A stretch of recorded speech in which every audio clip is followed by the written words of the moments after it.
တယောက်သွေးအိမ်နဲ့လဲနေဒါပေမဲ့ဒီကောင်ကတော့ကြောက်ဥဆက်ကောက်နေသူ့နာမည်ကဖိုတုတ်တက်ငယ်ပေမဲ့လမ်းမတော်တကြောမှာသူ့နာမည်ကိုမသိရသူမရှိသလောက်ပဲ1929ခုနှစ်ဖေဖော်ဝါရီလ20ရက်ဒီနေ့ကဖိုတုတ်အတွက်တာမန်နေ့တစ်နေ့မဟုတ်တော့1929ခုနှစ်ဖေဖော်ဝါရီလ20ရက်မနက်10:00နာရီလွန်ခဲ့တဲ့မိနစ်ပိုင်းအတွင်းကလမ်းမတော်စလီလန်စီကအခုလိုမဟုတ်သေး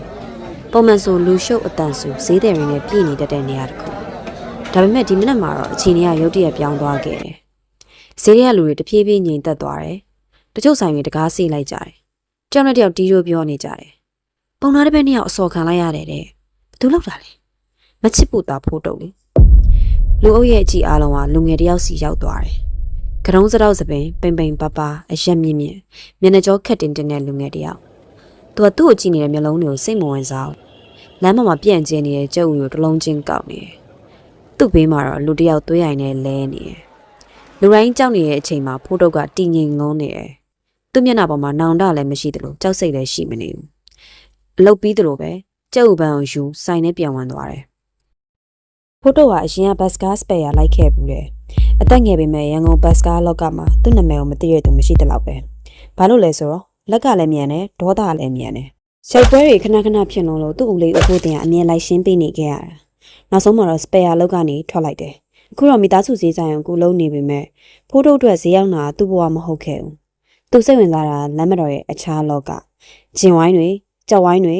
လမ်းမတော်ရဲ့ night life ဒီနေ့တော့သူပြဿနာကြီးတခုကိုမီးမွေးလိုက်တယ်မကြခင်မှာသူ့ညီပါတင်ရောက်လာတယ်ကိုကြီးဦးလေးဖိုးတင်ကအခုချက်ချင်းလာခဲ့ပါတယ်ဖိုးတုတ်ကမျက်နှာကြောမပြောင်းမဲမေးတယ်အမေရောအမေလည်းတင်းကြပြီးဦးလေးစီရောက်နေပြီဖိုးတုတ်ကဘာမှမပြောပဲဆိုင်တကားကိုပိတ်လိုက်တယ်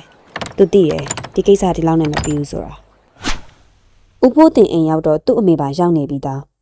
မိခင်ဖြစ်သူကစိတ်ပူနေတယ်တားကြီးမို့အားကိုးရမလားမှတ်တယ်ပြဿနာပဲရှာလာတယ်မနေ့ပြန်ဈေးမှာသူတို့ပြန်လာရင်ငါဘယ်လိုလုပ်မလဲဒီစကားကြတော့ဖိုးတုတ်ကောင်းမော်လာတယ်အမေမနေ့ပြန်ဈေးစိတ်အောင်ဘယ်သူမှအမေကိုလာမထိရဘူးကျွန်တော်ရှိတယ်ဖိုးတုတ်ရဲ့စကားမှာငယ်ရွယ်တဲ့မခံခြင်းစိတ်နဲ့အာနာလိုချင်တဲ့စိတ်နှစ်ခုလုံးရှိနေတယ်သူ့အမေပြန်သွားပြီးတဲ့နောက်ဦးဖိုးတင်ကဖိုးတုတ်ကိုထိုင်ခိုင်းတယ်စပွဲပေါ်မှာဝီစကီတစ်လုံးကအစင်သင့်ဖိုးတုတ်ကိုခွက်တစ်ခွက်ငှဲ့ပြီးတယ်မင်းစိတ်လှုပ်ရှားနေတာငါသိတယ်ဖိုးတုတ်အံ့ဩရတယ်ဦးဖိုးတင်ကရှိတယ်မင်းကဒီလောက်တည်ငြိမ်နေအဲ့ဒါစိတ်အလှုပ်ရှားဆုံးအချိန်ပဲဖိုးတုတ်ကဝီစကီကိုတစ်ခွက်ထဲမောချလိုက်တယ်ကျွန်တော်တီးခံဖို့စူးစမ်းသေးတယ်ဦးလေးဒါပေမဲ့အမေရှာရတဲ့ပတ်စံကိုဒီကောင်တွေကိုဘာလို့ပေးရမှာလဲဦးဖိုးတင်ကခဏငြိမ်သွားတယ်လူမိုက်ဆိုတာမိုက်တက်ယုံနဲ့မရအောင်ညံမှာသုံးရတယ်မင်းပုံနာပါထုံတိုက်ရိုက်မထိနဲ့ဖိုးတုတ်ကမျက်မှောင်ကျုပ်လိုက်တယ်ဒါဆိုကျွန်တော်ဘာလုပ်ရမှာလဲ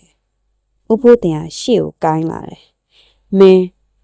မမုတ်ကိုတက်ဖြုတ်ရမယ်ဖိုးတုတ်ခဏတိတ်သွားတယ်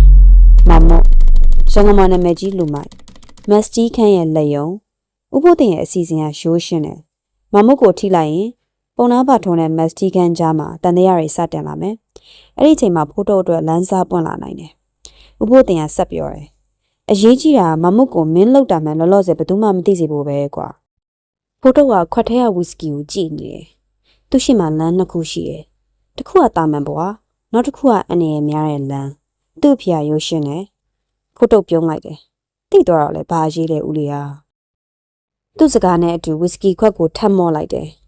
ဒီညမှာပဲဖိုးတုတ်ကစုံပြတ်ချက်ချလိုက်ပြီးလမ်းမတော်ကလူငယ်တယောက်အဖြစ်ကနေရန်ကုန်မြို့ရဲ့အန်ဒီရဲ့အရှိဆုံးစည်ရင်းနဲ့ဝင်ဖို့ဒါပေမဲ့ तू မသိသေးတာတစ်ခုရှိတယ်မမုတ်ကိုထိလိုက်တဲ့နေရာစပြီးရန်ကုန်မြို့တစ်မြို့လုံးတွေးချောင်းစီရောမယ်ဆိုတာဒီညဖိုးတုတ်ကလမ်းမတော်အမောင်လေးကိုတယောက်တည်းရှောက်သွားတယ်လမ်းမပေါ်ကတာမန်လူငယ်တယောက်နေမှာမဟုတ်တော့ဘူး